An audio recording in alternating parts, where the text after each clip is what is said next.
Hi, ഞാൻ doctor Hiba Nasar, senior homoeopathy consultant olive homoeopathy, Keezhissery, Malappuram. മൈഗ്രെയിൻ്റെ വേദന പറ്റി ചോദിക്കുകയാണെങ്കിൽ അത് അനുഭവിക്കുന്നവർക്ക് മനസ്സിലാകൂ. കാരണം അത്രക്കും സിവിയർ ആയിട്ടുള്ളൊരു തലവേദനയാണിത്. 3 മണിക്കൂർ മുതൽ 3 ദിവസം വരെ ഇത് ലാസ്റ്റ് ചെയ്യുന്ന ഒരു ടൈപ്പ് ഓഫ് ഹെഡേക്കാണ്. ഇവർക്ക് ഏതെങ്കിലും ഒരു ഇരുട്ട് റൂമിൽ കണ്ണടച്ച് കിടന്നുറങ്ങാന്നല്ലാതെ വേറെ ഓപ്ഷൻ ഇല്ല. പക്ഷേ ചില ആളുകൾക്ക് ഉറങ്ങിയാലും ഈ മൈഗ്രെയിൻ്റെ വേദന പോകാൻ ഭയങ്കര പ്രയാസമാണ്. അതുമാത്രമല്ല, ഇവർ ഇമോഷണലി ഭയങ്കര ഡിസ്റ്റർബ്ഡ് ആയിരിക്കും. കാരണം ഈ ഒരു തലവേദന വന്നു കഴിഞ്ഞാൽ അവർക്ക് ഒരു പണിയും ചെയ്യാൻ പറ്റില്ല.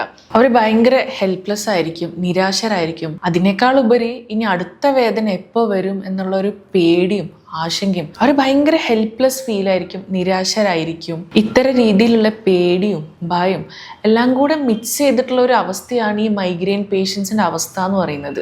ഒ പിയിലൊക്കെ പേഷ്യൻസ് അവരുടെ ഫാമിലി മെമ്പേഴ്സൊക്കെ ആയിട്ട് വരുന്ന സമയത്ത് അവർ സ്ഥിരം പറയുന്ന കാര്യമാണ്, ഇവർക്ക് എൻ്റെ വേദനയുടെ അവസ്ഥ ഇവർക്ക് ഒട്ടും മനസ്സിലാക്കാൻ പറ്റില്ല, അല്ലെങ്കിൽ ആരും എൻ്റെ ഒരു അവസ്ഥ മനസ്സിലാക്കുന്നില്ല എന്ന ഒരു തോന്നലും അവർക്ക് നന്നായിട്ട് ഉണ്ടാകാറുണ്ട്. അപ്പം മൈഗ്രെയിൻ എന്ന് പറഞ്ഞാൽ ഇതൊരു ന്യൂറോ വാസ്കുലർ ഡിസോർഡർ ആണ്. പലപ്പോഴും ഈ മൈഗ്രെയിൻ ഉണ്ടാവാനുള്ള കാരണങ്ങൾ പലതും ആകാം.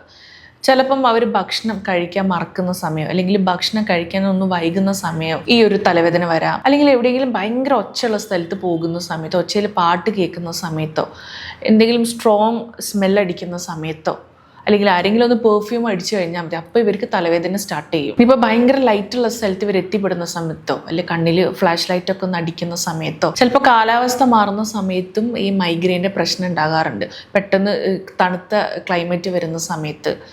അതിനേക്കാൾ ഉപരി വളരെ കോമൺ ആയിട്ട് കണ്ടുവരുന്നതാണ് ഈ സ്ലീപ്പ് ഡിസ്റ്റർബൻസസ്. അതായത് ഇവർക്ക് പ്രോപ്പറായിട്ട് ഉറങ്ങാൻ പറ്റുന്നില്ല, അല്ലെങ്കിൽ ഇത്ര മണിക്കൂറിൽ സ്ലീപ്പ് ഇവർക്ക് കംപ്ലീറ്റ് ആക്കാൻ പറ്റിയിട്ടില്ല, ഉറക്കൊഴിയേണ്ട ഒരു അവസ്ഥ വരുന്നൊക്കെ സമയത്തും തലവേദന വരാറുണ്ട്. ചില ഭക്ഷണങ്ങളും ഇവർക്ക് പറ്റാറില്ല. അതായത് അത് ഓരോ പേഴ്സൺ ഡിപ്പെൻഡ് ചെയ്യും. ഇനിയിപ്പോൾ പുറത്തുനിന്നൊക്കെ ഹെവി ആയിട്ടുള്ള ഭക്ഷണമൊക്കെ കഴിച്ചു കഴിഞ്ഞാലും പലരും തലവേദന കംപ്ലൈൻറ്റ് പറയാറുണ്ട്. ചിലവർക്ക് ചോക്ലേറ്റ് തിന്നു കഴിഞ്ഞാൽ ഭയങ്കര പ്രശ്നം പറയാറുണ്ട്. അങ്ങനെ ഓരോ വ്യക്തിക്കും ഡിഫറെൻറ്റ് ഫുഡ് ഈ മൈഗ്രെയിന് ട്രിഗർ ചെയ്യാം. മൈഗ്രെയിന് പുരുഷന്മാരിലും സ്ത്രീകളിലും കാണാറുണ്ട്. പക്ഷെ സ്ത്രീകളിലായിരിക്കും ഏറ്റവും കൂടുതൽ കണ്ടുവരാറുള്ളത്, അതും യങ് ആയിട്ടുള്ള സ്ത്രീകളിൽ. അതിൻ്റെ ഒരു മെയിൻ റീസൺ എന്ന് പറഞ്ഞാൽ അവരുടെ ഈസ്ട്രജൻ ഹോർമോണിൽ വരുന്ന ഫ്ലക്ച്വേഷൻ ആണ്. അതായത് ഇപ്പം മെൻസസിൻ്റെ സമയത്ത്, ഒന്നിലും മെൻസസിന് മുന്നേ അല്ലെങ്കിൽ മെൻസസിന് ശേഷമായിട്ട് മൈഗ്രെയിൻ ട്രിഗർ ചെയ്യാം. ഇനി പ്രഗ്നൻസിൻ്റെ ഇനീഷ്യൽ സ്റ്റേജസ്, അതായത് ഫസ്റ്റ് ആൻഡ് സെക്കൻഡ് ട്രൈമസ്റ്ററിലും ചിലപ്പോൾ മൈഗ്രെയിൻ വരാറുണ്ട്. അല്ലെങ്കിൽ പ്രസവ ശേഷവും ഈ ഹെഡേക്ക് വരാറുണ്ട്. പ്രഗ്നൻ്റ് ആവാതിരിക്കാനുള്ള പിൽസ് കഴിക്കുന്ന സമയത്ത്, അതായത് oral contraceptive pills, oestrogen therapy ചെയ്യുന്ന ആളുകളിലും മൈഗ്രെയിൻ ഹെഡേക്കൊക്കെ ട്രിഗർ ചെയ്യാറുണ്ട്. ഈ മൈഗ്രെയിൻ പേഷ്യൻസിൻ്റെ പ്രത്യേകത എന്ന് പറഞ്ഞാൽ തലവേദന വരുന്നതിന് മുന്നേ അവർക്ക് ആ ഒരു ഫീല് കിട്ടും, ഓക്കെ എനിക്കിനി കുറച്ച് കഴിഞ്ഞത് ഈ അറ്റാക്ക് വരാനുള്ള ചാൻസ് ഉണ്ട്. അത് പലപ്പോഴും മൂഡ് ചേഞ്ച് ചെയ്തുകൊണ്ട് ആയിരിക്കാം. അവർക്ക് മൂഡ് ചേഞ്ചസ് ഫീൽ ചെയ്യാൻ പറ്റും. അല്ലെങ്കിൽ കഴുത്തിൻ്റെ ബാക്കിലായിട്ട് നെക്ക് പെയിനൊക്കെ വന്നിട്ടായിരിക്കാം. അല്ലെങ്കിൽ ഒട്ടും വിശപ്പില്ലാത്തൊരു അവസ്ഥയായിട്ടായിരിക്കാം. അല്ലെങ്കിൽ ഫുഡിനോട് അമിതമായിട്ടുള്ള ഒരു ആർത്തി കാണിച്ചുകൊണ്ടായിരിക്കാം. പിന്നെ മിക്കവാറും 25% പേഷ്യൻസിലും ഈ തലവേദനയുടെ ആ ഒരു അറ്റാക്ക് വരുന്നതിന് മുന്നേ അവർക്ക് കുറച്ച് സിംറ്റംസ് കിട്ടും. അതായത് ന്യൂറോളജിക്കൽ ഡിസ്റ്റർബൻസസ് അവർക്ക് ഫീൽ ചെയ്യാൻ പറ്റും. അല്ലെങ്കിൽ കണ്ണിന് മുന്നിൽ സിഗ്സാഗ് ലൈറ്റ് പോലെ കാണാൻ പറ്റും, കണ്ണിൽ ഇരുട്ടടിക്കുക, അല്ലെങ്കിൽ സ്പീച്ച് ഡിസ്റ്റർബൻസസ് ആയിരിക്കാം, അല്ലെങ്കിൽ കൈക്കൊരു തരിപ്പൊക്കെ പോലെ ഫീൽ ചെയ്യുക.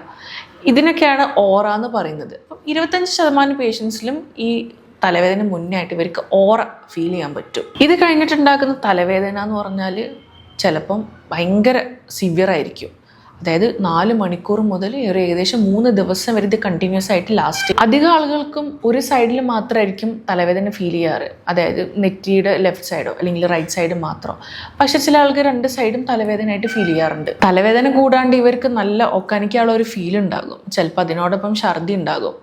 പലർക്കും ഛർദ്ദിച്ചു കഴിഞ്ഞാൽ തലവേദനയ്ക്ക് ഒരു ആശ്വാസം കിട്ടാറുണ്ട് എന്നൊക്കെ പറയും. അതുമാത്രമല്ല, തലവേദന വരുന്ന സമയത്ത് അവർക്ക് ഒച്ച, അതായത് സൗണ്ട് ഒട്ടും സഹിക്കാൻ പറ്റില്ല, അല്ലെങ്കിൽ ലൈറ്റ് പറ്റില്ല, സ്മെല്ല് പറ്റില്ല. അവർക്ക് ഇരുട്ടുള്ള ഒരു റൂമിൽ കണ്ണടച്ചൊന്ന് നന്നായിട്ട് കിടന്നുറങ്ങണം. ഒരാൾക്ക് ഉറങ്ങിക്കഴിഞ്ഞാൽ ഇതിനൊരാശ്വാസം പലപ്പോഴും കിട്ടാറില്ല. തലവേദനയുടെ സിവിയറിറ്റി കാരണം അവർക്ക് ഭയങ്കര ഇറിറ്റേഷൻ ഉണ്ടാകും, ചിലപ്പം ഭയങ്കരമായിട്ടുള്ള ദേഷ്യം ഉണ്ടാകും. പലപ്പോഴും ഈ ഒരു പ്രയാസം കാരണം ഇവർക്ക് ചെയ്യേണ്ട കാര്യങ്ങളൊന്നും ചെയ്യാൻ പറ്റാണ്ട് വരാറുണ്ട്. അത് കാരണം ഫാമിലി ലൈഫിലും മാത്രമല്ല, ഇപ്പം വർക്ക് ചെയ്യുന്ന ആളുകളിലൊക്കെ വർക്ക് പ്ലേസിലും ഭയങ്കര ഡിഫിക്കൽട്ടീസ് അവർ ഫേസ് ചെയ്യാറുണ്ട്. ഇതിന് വേറൊരു വശം എന്ന് പറഞ്ഞാൽ, ഇപ്പം ഹെഡേക്ക് വരുന്ന സമയത്ത്, അതായത് മൈഗ്രെയിൻ വരുന്ന സമയത്ത് ഈ ഒരു ഡോക്ടറെ കൊണ്ട് കാണിക്കും. ഡോക്ടേഴ്സ് എന്തായാലും അവർക്ക് മെഡിസിൻസ് ഒക്കെ കൊടുക്കുമല്ലോ.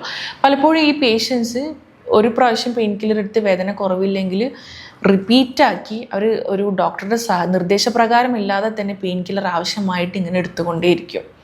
ഇതിൻ്റെ ഒരു ദോഷവശം എന്ന് പറഞ്ഞാൽ മെഡിക്കേഷൻ ഓവർ യൂസ് ഹെഡേക്കായിട്ട് മാറും. അതായത് ക്രോണിക് മൈഗ്രെയിൻ ആയിട്ട് മാറാനുള്ള സാധ്യത വളരെ കൂടുതലാണ്. അതായത് അവർക്ക് മാസത്തിൽ ചുരുങ്ങിയത് 15 ദിവസം അല്ലെങ്കിൽ അതിൽ കൂടുതലോ ഈ ഒരു ഹെഡേക്ക് അറ്റാക്ക് വരാനുള്ള ചാൻസ് ഉണ്ട്. അപ്പോൾ നിങ്ങൾ എപ്പോഴും മെഡിസിൻ എടുക്കുകയാണെങ്കിൽ ഡോക്ടേഴ്സ് എത്രയാണോ നിങ്ങളുടെ അടുത്ത് എടുക്കാൻ പറഞ്ഞിട്ടുള്ളത് അത് മാത്രം എടുക്കുക. ഈവൻ ഹോമിയോപ്പതിയിലാണെങ്കിൽ നമുക്കിതിന് എഫക്റ്റീവായിട്ടുള്ള മെഡിസിൻസ് ഉണ്ട്. ഓരോ ആളുകളുടെയും സിംറ്റംസ് ഒക്കെ ഡീറ്റെയിൽ ആയിട്ട് അനലൈസ് ചെയ്തിട്ടാണ് നമ്മൾ മെഡിസിൻസ് കൊടുക്കുന്നത്. മെഡിസിൻസ് എടുക്കുന്നതോടൊപ്പം തന്നെ നിങ്ങളുടെ സ്ട്രെസ് റിലീഫ് ചെയ്യാൻ പറ്റുന്ന കാര്യങ്ങളൊക്കെ ചെയ്യും. കാരണം പലപ്പോഴും ടെൻഷന്, സ്ട്രെസ്ഫുൾ ആയിട്ടുള്ള ലൈഫൊക്കെ ഈ മൈഗ്രെയിൻ ഹെഡേക്കിന് ട്രിഗർ ചെയ്യുന്ന ഒരു വലിയൊരു ഫാക്ടറാണ്. അപ്പോൾ നിങ്ങൾ നല്ല രീതിയിൽ വ്യായാമം ചെയ്യുക, യോഗ ചെയ്യുക, അതുകൂടാണ്ട് ധാരാളം വെള്ളം കുടിക്കുക. പിന്നെ ഇഞ്ചി വളരെ നല്ലതാണ്. കാരണം ഇഞ്ചി വേദന കുറയ്ക്കാനും ഓക്കാനും ഛർദിയൊക്കെ കുറയ്ക്കാനൊക്കെ സഹായിക്കുന്ന ഒരു ഐറ്റമാണ്. അപ്പോൾ നിങ്ങൾക്ക് ഇഞ്ചിയുടെ നീര് കഴിച്ച് കഴിഞ്ഞാൽ ചിലപ്പോൾ ഇൻസ്റ്റൻ്റ് ആയിട്ടുള്ള പെയിൻ റിലീഫ് കിട്ടിയേക്കാം. അല്ലെങ്കിൽ ജിഞ്ചർ ടീ നിങ്ങൾക്ക് കുടിക്കാം. അതുപോലെ നിങ്ങൾ മൈഗ്രെയിൻകാർ ശ്രദ്ധിക്കേണ്ടത് മഗ്നീഷ്യം അടങ്ങിയിട്ടുള്ള ഭക്ഷണങ്ങൾ ധാരാളമായിട്ട് ഇൻക്ലൂഡ് ചെയ്യുക. മഗ്നീഷ്യം ധാരാളം അടങ്ങിയിട്ടുള്ള ഭക്ഷണങ്ങൾ എന്ന് പറഞ്ഞാൽ പംകിൻ സീഡ്സ് ഉണ്ട്, ചിയ സീഡ്സ് ഉണ്ട്, കാഷ്യൂ, ആൽമണ്ട്, പീനട്ട് അതായത് നിലക്കടല, പിന്നെ ചീര, യോഗട്ട്, ഇതൊക്കെ നിങ്ങളുടെ ഭക്ഷണത്തിൽ നിങ്ങൾ മാക്സിമം ഇൻക്ലൂഡ് ചെയ്യാൻ ശ്രദ്ധിക്കുക. അതുകൂടാണ്ട് വിറ്റമിൻ ബി അടങ്ങിയിട്ടുള്ള ഭക്ഷണങ്ങളും നിങ്ങൾ മാക്സിമം ഇൻക്ലൂഡ് ചെയ്യുക. വിറ്റമിൻ ബി എന്ന് പറഞ്ഞാൽ മീനുകളിലുണ്ട്, അതുപോലെ ചിക്കൻ, മീറ്റ്, എഗ്ഗ്, പാല് ഉൽപ്പന്നങ്ങൾ, ഗ്രീൻ ലീഫി വെജിറ്റബിൾസിലുണ്ട്, പയർ വർഗ്ഗങ്ങളിലുണ്ട്, ബീൻസൊക്കെ നന്നായിട്ട് കഴിക്കുക കേട്ടോ. ഇതുമായി ബന്ധപ്പെടുത്തി നിങ്ങൾക്ക് എന്തെങ്കിലും കൂടുതൽ സംശയങ്ങൾ ഉണ്ടെങ്കിൽ വീഡിയോയിൽ കൊടുത്തിട്ടുള്ള വാട്സപ്പ് നമ്പറിൽ നിങ്ങൾക്ക് വാട്സപ്പ് ചെയ്യാം. താങ്ക്